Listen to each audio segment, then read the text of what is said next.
নগাঁৱত সংঘটিত হৈছে বিধ্বংসী অগ্নিকাণ্ড। নগাঁও চহৰৰ ইছলামপট্টিত সংঘটিত হৈছে এই অগ্নিকাণ্ড। ইছলামপট্টিৰ মুকুল খান, আজিজুল খান, হবিবুৰ খান, মকবুল খানৰ বাসগৃহত সংঘটিত হৈছে অগ্নিকাণ্ড। জুইত জাহ গৈছে 4টাকৈ ঘৰৰ মূল্যৱান সা সামগ্ৰী।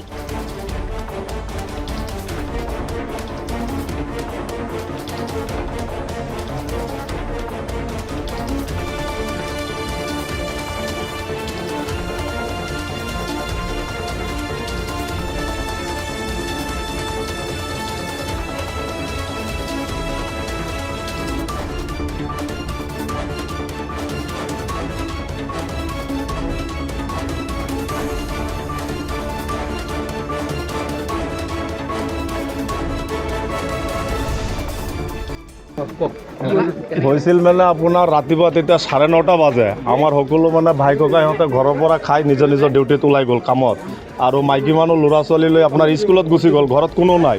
সেই সময়ত আপোনাৰ আমাৰ ডাঙৰ দাদা ঘৰত আছিল, চাইছে ইয়াৰ পৰা জুই ওলাইছে। ওলাওঁতে মানে তেওঁ নাৰ্ভাছ হৈ গ'ল। নাৰ্ভাছ হৈ চিঞৰ বাখৰ কৰোঁতে এনেকুৱা জুইটো ওলালে একদম আপোনাৰ 5টা-6টা ঘৰ একেলগত ধৰি ধৰক আগুৰি লৈছে। গতিকে আপোনাৰ এই কি কয়, দাদাৰ আপোনাৰ কাপোৰৰ দোকান, চেণ্ডেলৰ দোকান আছিল। ধৰক না মেক্সিমাম 6-7 লাখ টকাৰ তেওঁৰ ঘৰত নগদি বস্তু আছিল, আৰু আপোনাৰ এইখন ঘৰত 2-2.5 লাখ টকা কেছ আছিল। লগত আমাৰ এইজন দাদাৰ সেইটো 3 নম্বৰ ঘৰত তাৰ মেক্সিমাম 2-2.5 লাখ টকা কেছ আছিল। এনেকৈ মানে ইত্যাদি খালি পিন্ধা কাপোৰখিনি আছে, আৰু ঘৰত আৰু তেওঁৰ মাল আছিল। তেওঁ আকৌ চিলভাৰৰ বিজনেছ কৰে, সেইবিলাক ইত্যাদি সাৰা জ্বলি গ'ল।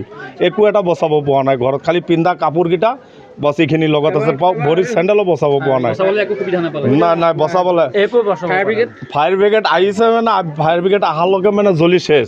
তাৰ পৰা আপোনাৰ ৰাস্তাৰ পৰা পাইপ আনোতে দেৰি হৈ গ'ল, গলিটো ঠেক, গাড়ী জেগালৈকে আহি পোৱা নাই। পিছত আমাৰ ইয়াৰ লোকেল পাব্লিকে চবেই মিলি মানে কোচিছ কৰিছে, জুইটো নিবাত কোনো পোৱা নাই। তাৰপিছত মানে ইত্যাদি যিমান আপোনাৰ ডকুমেণ্টছ আছিল, এটা ডকুমেণ্টছলৈকে বচাব